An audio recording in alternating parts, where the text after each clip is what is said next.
Hola, buenos días. Vamos a revisar en qué consiste la última sesión de dermatopatología, que es en relación a las infecciones. Entonces, como ustedes ya saben, la tarea va a consistir en leer la bibliografía que les voy a presentar y desarrollar dos casos por grupo. El grupo 1 va a desarrollar solamente la parte de hallazgos histopatológicos de los diferentes diagnósticos diferenciales del caso 102, que es el caso que fue desarrollado en la sesión 7 de infectología, y además va a dar un diagnóstico y dos diagnósticos diferenciales del siguiente caso histopatológico, que acá está el link para que lo puedan ver. Y el grupo 2 va a desarrollar también solo los hallazgos histopatológicos de los diferentes diagnósticos diferenciales del punto de vista infeccioso del caso del oxeselismo que desarrollaron en la sesión 8 de infectología, y van a desarrollar el siguiente caso histopatológico que está aquí la referencia y sus dos diagnósticos diferenciales. La bibliografía sugerida y que va a ser evaluada durante esta sesión va a ser el capítulo de infecciones del Survival Guide del Dr. Gardner y el capítulo 3 de infecciones del libro de Pusan, que se los voy a enviar dentro de de los textos de lectura. Entonces, vamos a hacer una revisión muy sucinta de las diferentes infecciones cutáneas que podemos encontrar. Como ven, si uno ve solamente infecciones bacterianas, ya la lista es larguísima, así que vamos a hacer una revisión muy sucinta por algunas de ellas, con énfasis en los hallazgos histopatológicos. Entonces, el limpético ya lo hemos visto, lo vimos en las primeras sesiones. Solo para resumir, ya saben que es una infección que se produce por Staphylococcus aureus principalmente, y que produce costras con placas o pápulas con estas costras mielicéricas o eventualmente ampollas.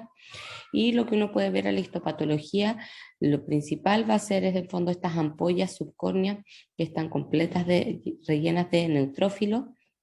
En el caso del impetigo ampollar, además de los neutrófilos, se pueden ver algunos queratinocitos acantolíticos, y que cuando uno mira a mayor aumento estas ampollas, en ocasiones se puede encontrar esta especie de polvo nuclear que corresponden a las cocáceas gram positivas, que se tiñen con gram severías positivas azules.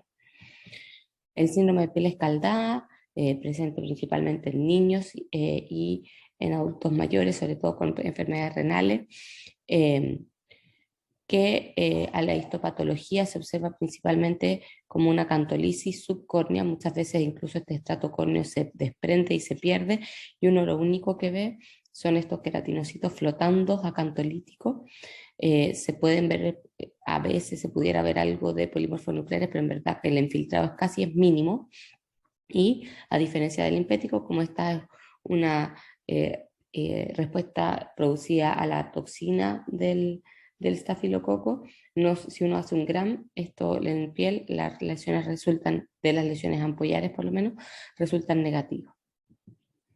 El eczema también es una infección producida por Staphylococcus aureus principalmente, y que corresponde a una lesión más profunda, a una úlcera producida por estas infecciones, por estos agentes, donde podemos ver cómo se observa una úlcera con pérdida de la epidermis, una costra central, y en esta costra central siempre van a ver, en el fondo, si uno quisiera encontrar acá el agente, uno debería ver algo de la costra más aumento o con un gram donde podríamos encontrarlo. Y en el borde de la costra lo que uno encuentra son principalmente polimorfonucleares, algunos eosinófilos, histocitos y algunos linfocitos. La celulitis, ya yendo a infecciones más profundas, clínicamente se muestran como estas placas edematosas, eritematosas, de bordes no muy bien definidos. Cuando es un eczema, se va a ver mayor edema y más bien delimitado, principalmente se puede ver bien frecuentemente en cara. Y en la celulitis los hallazgos histopatológicos principales van a ser este edema importante de la dermis papilar y reticular, con estos vasos elongados o como más no edematoso, sino que con angiectasia, con edema del lumen de los vasos, con alguna extravasación de eritrocitos y un infiltrado importante de polimorfonucleares. Y hay infecciones más profundas, las vasculitis sépticas, que son pueden ser por virus, pero también por bacterias, y de bacterias pueden ser múltiples, En verdad, cualquier bacteria puede dar una vasculitis, que puede ser desde una vasculitis leucocitoclástica a ya vasculitis de vasos pequeños, medianos, con infiltración en la pared o en el lumen por las bacterias. ¿Ya? Las que más común lo producen son el género de Neisseria meningitidis, como en este caso que vemos la imagen, o Neisseria gonorrea, Pseudomonas y Strepto y Estafilococo. A la histopatología lo que vamos a ver son principalmente vasculitis de vasos pequeños y o medianos, pústulas, ampollas y necrosis en la epidermis y también la formación de trombos. Entonces parecen vasculitis, pero que tienen otros hallazgos que hacen pensar que puede ser algo séptico. Son vasculitis que tienen alteraciones en la epidermis, que pueden tener pústulas, esa es una clave importante, y también cuando se ve la mezcla de vasculitis con trombos. Entonces, por ejemplo, en esta vasculitis por Neisseria gonorrea, lo que principalmente se veía, además de la vasculitis, que podemos ver acá como estos infiltrados en la pared de los vasos intensos, se veían importantes pústulas intraepidérmicas llenas de polimorfonucleares y un polvillo nuclear. Y en este caso, que era una vasculitis séptica por listeria, con estas placas eritematourpúricas ampollares, entonces clínicas, cuando vean estos púrpuras palpables o púrpuras racemosos con ampollas, también no olvidar las infecciones bacterianas, donde podemos ver a la histopatología que se veía una completa necrosis de la epidermis. Como les decía, las vasculitis sépticas pueden producir pústulas o necrosis o ampollas, y esta necrosis lleva a una separación de la epidermis de la dermis, lo que puede traducirse en esta ampolla, y todos los vasos están inflamados y ocluidos, que lo vamos a ver a mayor aumento, están ocluidos, inflamados y en el fondo rodeados de estos polimorfonucleares con polvo nuclear y también con un polvo albobasófilo que a la tinción de Gram resultaban ser todas estas cocobacilos gram positivos agrupados que resultaron ser compatibles con la histeria en el cultivo. El ectima gangrenoso, que es producido por Pseudomonas, esta vasculitis producida por Pseudomonas, también se puede ver en el fondo como una necrosis, acá en este caso hay una necrosis epidérmica dérmica, y estos infiltrados en los vasos con trombos y en los vasos y también en el intersticio con estos polvillo nuclear que correspondía a las Pseudomonas. Infecciones también más profundas y más graves, la fasciitis necrotizante, que puede ocurrir un par de días después de un trauma, generalmente después de una cirugía, donde se comienza con una especie como de celulitis, con una placa edematosa, eritematosa, muy sensible y que evoluciona con cianosis, incluso con ampollas y necrosis, como vemos en esta histopatología, donde se ve una importante necrosis de la dermis y del subcutáneo, que está repleta de polimorfonucleares neutrófilos, y donde además hay acúmulos en los vasos y también en el intersticio de este polvo basófilo o este granulado basófilo que corresponden a las bacterias. Como lo vemos también acá, a mayor aumento, donde se ve este infiltrado intersticial de polimorfonucleares y todo este polvillo basófilo que corresponden a las bacterias. Pasando ahora a infecciones por Mycobacterium, en Mycobacterium tuberculosis tenemos las tuberculosis típicas cutáneas y las tuberculides. En las tuberculosis típicas primarias lo más frecuente que vamos a ver van a ser los granulomas tuberculoides, que es lo que vamos a revisar ahora, y en las formas atípicas, como por ejemplo el eritema indurado Bazán, etcétera, puede que veamos, pero lo más frecuente es que veamos cosas diferentes. Entonces, en las tuberculoides típicas,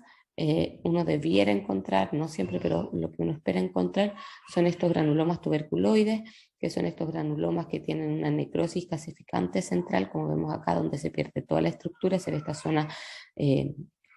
rosada o eosinófila, hialina, homogénea, con pérdida de la estructura, rodeada por histiocitos, células gigantes multinucleadas y también linfocitos más en la periferia. ¿Ya? En las micobacteriosis atípicas, los hallazgos son diferentes. Recordar que estas no se tiñen bien con el Sim-Nielsen, un poco mejor con el fitefaraco, y si no, hay que hacer cultivos especiales. Muchas de estas dan granulomas que son principalmente supurativos, muchas veces alrededor de un folículo piloso, como es este caso, y los granulomas supurativos, como ya lo hemos visto, entonces son esta mezcla al centro con polimorfonucleares y en la periferia con histiocitos. y que si uno en el fondo quisiera encontrar el agente, lo más probable es encontrarlo aquí en el granuloma, en la parte con el microabsceso. La lepra, otra Mycobacterium tuberculosis leprae, que es este bacilo ácido alcohol resistente, pero no muy alcohol resistente, y que por eso no se tiñe con el Cirunilsen, sino que mejor con el fitefaraco. Tiene sus tres formas, la inicial o indeterminada, donde uno de lo principal que va a encontrar son estos histocitos, linfocitos y algunas plasmáticas rodeando los trayectos nerviosos. La lepra tuberculoide, donde vamos a ver estos granulomas tuberculoides, que muchas veces, la mayoría de las veces no tienen necrosis, sino que solamente este acúmulo de histocitos rodeado por linfocitos. Y ya en la lepromatosa, donde vamos a ver estas células de Virchow, estos histocitos espumosos llenos del bacilo. Y en el fitefaraco, sobre todo en la lepra lepromatosa, las otras más difíciles encontrarlo, podemos encontrar a los bacilos. Por otro lado, las espirioquetas, la principal que vemos en la clínica es la sífilis en nuestro medio. La sífilis, pues ustedes ya saben que se puede manifestar de múltiples formas, sífilis primaria con el chancro, que se muestra como esta úlcera indolora, generalmente en la zona de inoculación, y que si uno hiciera una biopsia se puede ver una úlcera y en su base se ve un infiltrado linfoplasmocitario y con células endoteliales tumefactas, pero lo más frecuente de encontrar es la sífilis, o al menos de biopsiar, es la sífilis secundaria,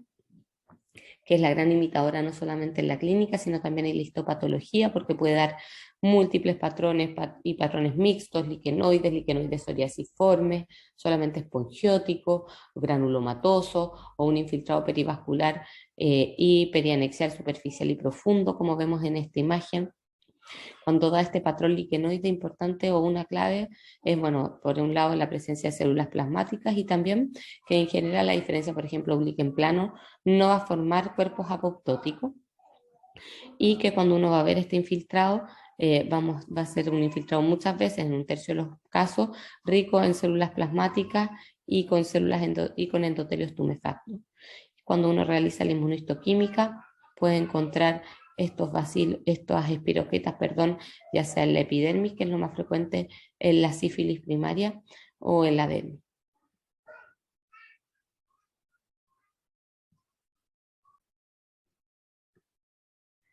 En las infecciones virales, vamos a partir por las infecciones herpéticas. Ya lo hemos visto en las clases iniciales de este curso, pero los hallazgos principales de las infecciones por virus herpes 1, 2 y 3, o sea, virus herpes simple 1 y 2 y virus varicela zoster, son estos cambios citopásticos que se produce producto de se produce balonización, o sea, este edema intracelular, puede haber un poco de espongiosis, acantolisis, formando estas ampollas intraepidérmicas, y los cambios citopáticos típicos producidos por las infecciones de virus herpes 1, 2 y 3, que son esta marginación de la cromatina en el núcleo, que hace que se vea este núcleo con color como grisáceo en el vidrio esmerilado y con la cromatina en la periferia, y que se van agrupando en estos moldes de células gigantes multinucleadas con estos núcleos en molde, que son las típicas células de sangre cuando uno hace los estudios. En el fondo, cuando uno quiere medir, buscar el agente. Y acá es como se ven en la histología. En el fondo se ven muchas veces ampollas intraepidérmicas, producto de la balonización, o sea, este edema intracelular, y también puede haber acantolisis. Y los cambios citopáticos característicos, como es el núcleo medio grisáceo, con la marginación periférica de la cromatina, y estas células gigantes de sangre. Tanto el virus herpes simple 1 y 2 como el virus varicela zoster pueden producir vasculitis necrotizante secundaria, y también pueden producir compromiso folicular, el cual es mucho más frecuente por los virus de varicela zoster. Incluso puede ser una manifestación temprana de varicela zoster,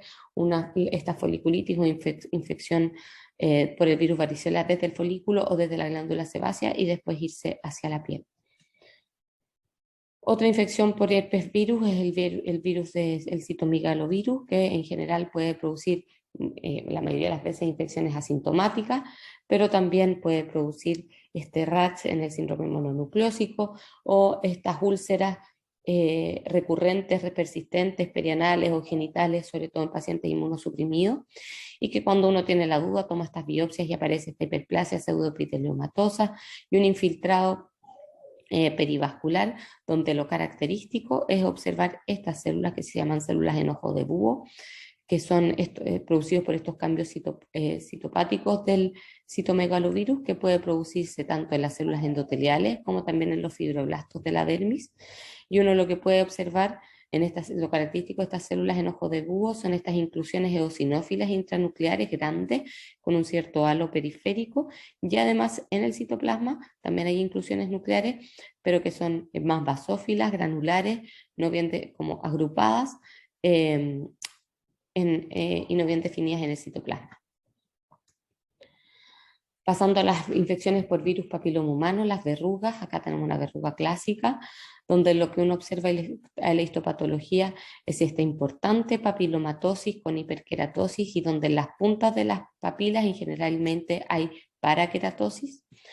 Fíjense que la papilomatosis en este caso quizás no se observa también, pero las puntas de las crestas se orientan hacia el centro de la lesión,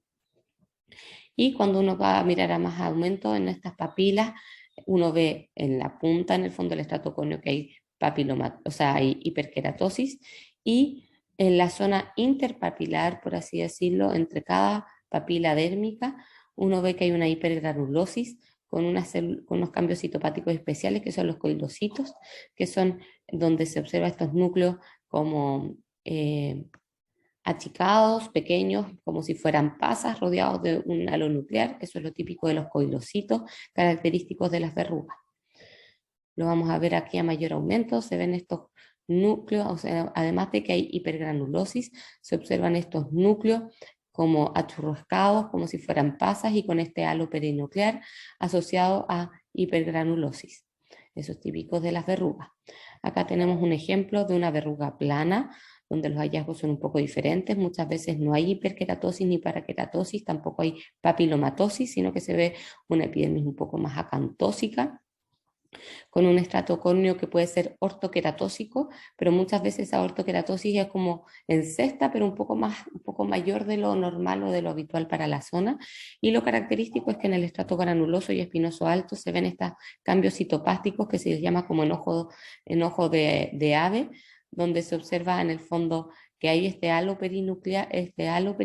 pero los núcleos no se ven achurrascados como pasa. Y en las verrugas plantares, donde también podemos ver estos hallazgos, no tanto de coilocitos, sino que como en ojo de ave, pero también se ven estas inclusiones eosinofílicas, que a veces incluso se confunden con las inclusiones de los moluscos, que se les llama mimersia, que son características de las verrugas plantares. Los condilomas, perdón, son las verrugas anogenitales, producidas principalmente por los serotipos 6 y 11, y que si se fijan también hay una aviantosis y con papilomatosis, pero esta papilomatosis se le llama como mamolada o mamilada, porque es como que remeda pezones, es con, en el fondo, de bases y picos más anchos, por así decirlo. Y también entre medio de estas papilas, de estas papilomatosis, uno puede encontrar los cambios citopáticos con hipergranulosis y estas especies de coilocitos que no tienen el núcleo tan achurrascado como en las verrugas clásicas. Los moluscos contagiosos son infecciones en general que no se biopsian, salvo casos de excepciones cuando hay duda. Se presentan como estas invaginaciones o estas pápulas que son endofíticas, de forma de copa, donde hay estos lóbulos epidérmicos en forma de copa, como si fuera el total, y estos lóbulos epidérmicos, si se fijan, están llenos de estos cambios citopáticos que van aumentando, estas inclusiones nucleares basófilas van aumentando en tamaño y en número a medida que van ascendiendo, y son lo que finalmente se elimina. Y estas inclusiones son basófilas, que son las inclusiones nucleares, con un poco de hipergranulosis, que son los cuerpos de Henderson-Patterson, que es el nombre que se les da, característicos de los moluscos contagiosos. Pasando a infecciones micóticas, tenemos en el fondo las dermatofitosis, que muchas veces ya lo vimos, lo vamos a ver en la sesión número 3, se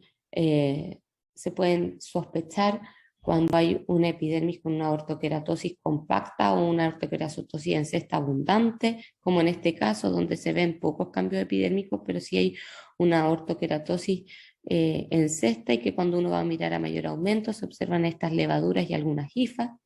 También se puede sospechar en el signo del sándwich, que es que hay paraqueratosis perdón, hay ortoqueratosis en cesta, la superficie, entre medio está el hongo, y en la base puede haber ortoqueratosis compacta o hiperqueratosis. O cuando uno observa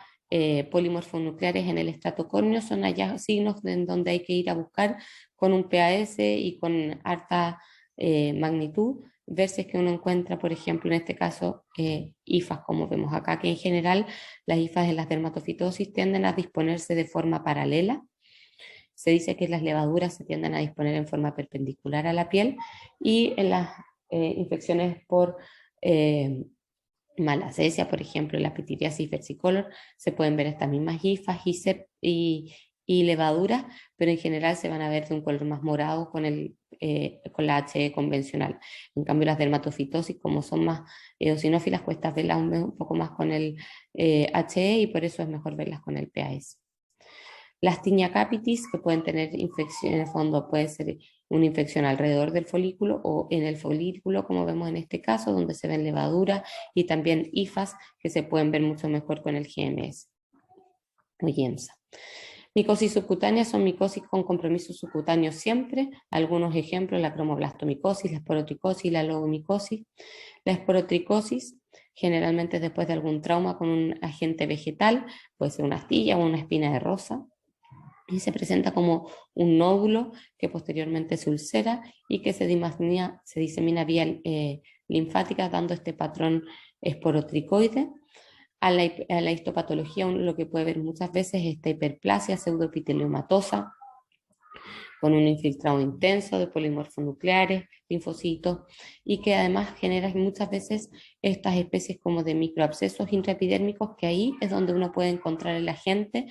que muchas veces se puede ver como solamente levadura o como unos cuerpos alargados, que son los cuerpos en cigarro, o como este cuerpo asteroide donde al centro está la levadura y se forman estas inclusiones edentadas o estas espículas eosinófilas en la periferia. Y ya hablando de las micosis sistémicas, en general ocurren en inmunosuprimidos o en zonas endémicas. El compromiso cutáneo es ocasional, ya sea porque fue la puerta de entrada o, lo más común, como diseminación a partir de un foco visceral, principalmente diseminación hematógena. En inmunosuprimidos lo más frecuente es ver las micosis angioinvasoras, sobre todo pacientes post-trasplantados de médula ósea, que lo han visto algunos mucho en el hospital, o si no lo van a ver, o candidiasis sistémica. Y también están las respiratorias endémicas como la criptococosis, histoplasmosis, blastomicosis, etc. Entonces, las micosis angioinvasoras se da principalmente en inmunosuprimidos, sobre todo post-transplantados de médula ósea, que es lo que más frecuente vemos en el hospital. Generalmente son por Aspergillus, Fusarium o los agentes, la cigomicosis, principalmente el mucor. El foco cutáneo secundario a una diseminación hematógena, y en la clínica se ven como múltiples pápulas o placas eritematoviolásicas o purpúricas y que posteriormente se ulceran.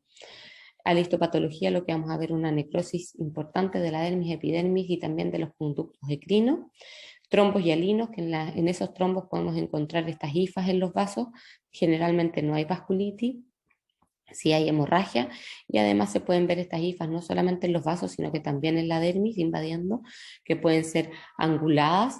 y septadas, en el caso del Fusarium y Aspergillus, o más anchas y aceptadas y con ángulos abiertos de más de 90 grados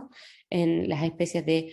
cigomicosis, principalmente en mucor. Ahora, esta diferencia, la mayoría de los patólogos dicen que en verdad no es tan confiable desde el punto de vista histopatológico, que lo ideal es hacer los cultivos y no confiar solamente por los hallazgos morfológicos de la histopatología, porque se pueden solapar.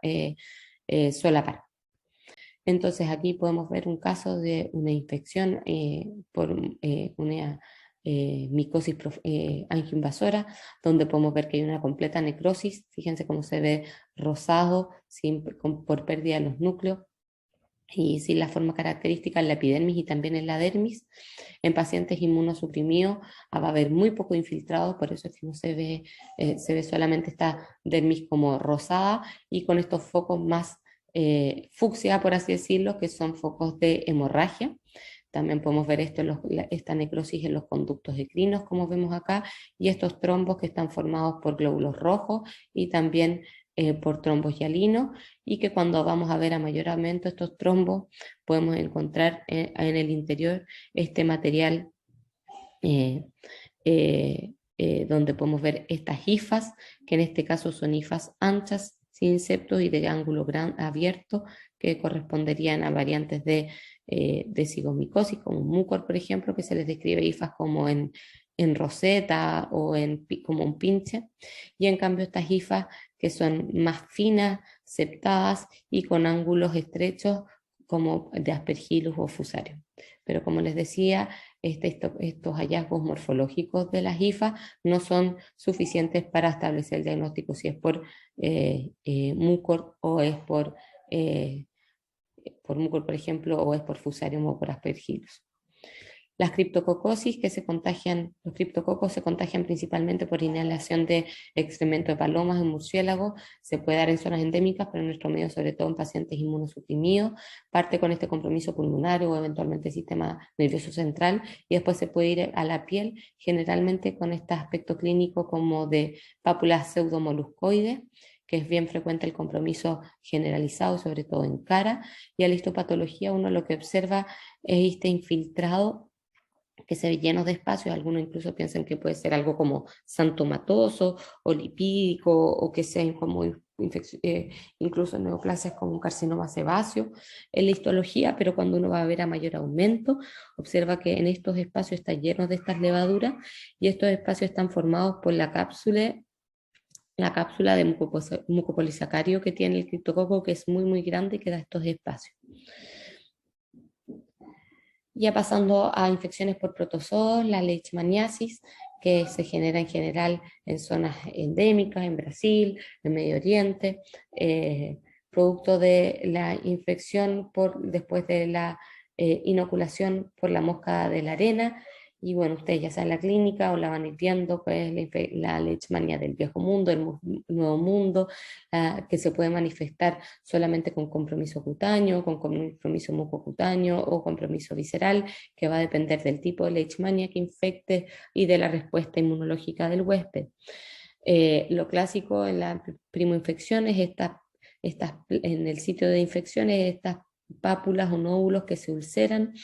que pueden durar semanas a meses y que cuando uno puede hacer en las formas agudas una biopsia, uno lo que encuentra son estos infiltrados llenos de estos histiocitos un poco como espumosos o con estas vacuolas, y que cuando uno va a ver estas vacuolas está llena de estos protozoos en el fondo que son como levaduriformes, no levaduriformes, pero que en el fondo son ovalados, todos muy uniformes de un tamaño más o menos similar. Muchas veces se disponen alrededor de estas vacuolas como en el margen,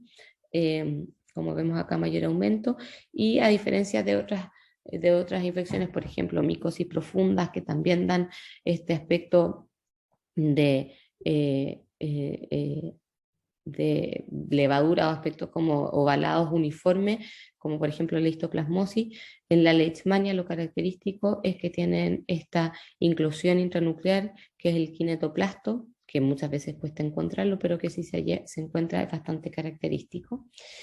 Y ya por último, en la escabiosis, que nosotros generalmente no las biopsiamos porque el diagnóstico es clínico y en eso la dermatoscopía ha ayudado bastante, sobre todo con el hallazgo del surco acarino, pero si uno biopsiara un surco acarino, lo que uno encuentra en este surco que se ve depresión en el estrato córneo, uno puede encontrar elementos del ácaro o de los huevos. Y en la sana noruega uno lo que ve es esta hiperplasia psoriasiforme y que está repleta de elementos parasitarios. Eso era en muy resumen, muy sucinto de infecciones, los hallazgos histopatológicos en la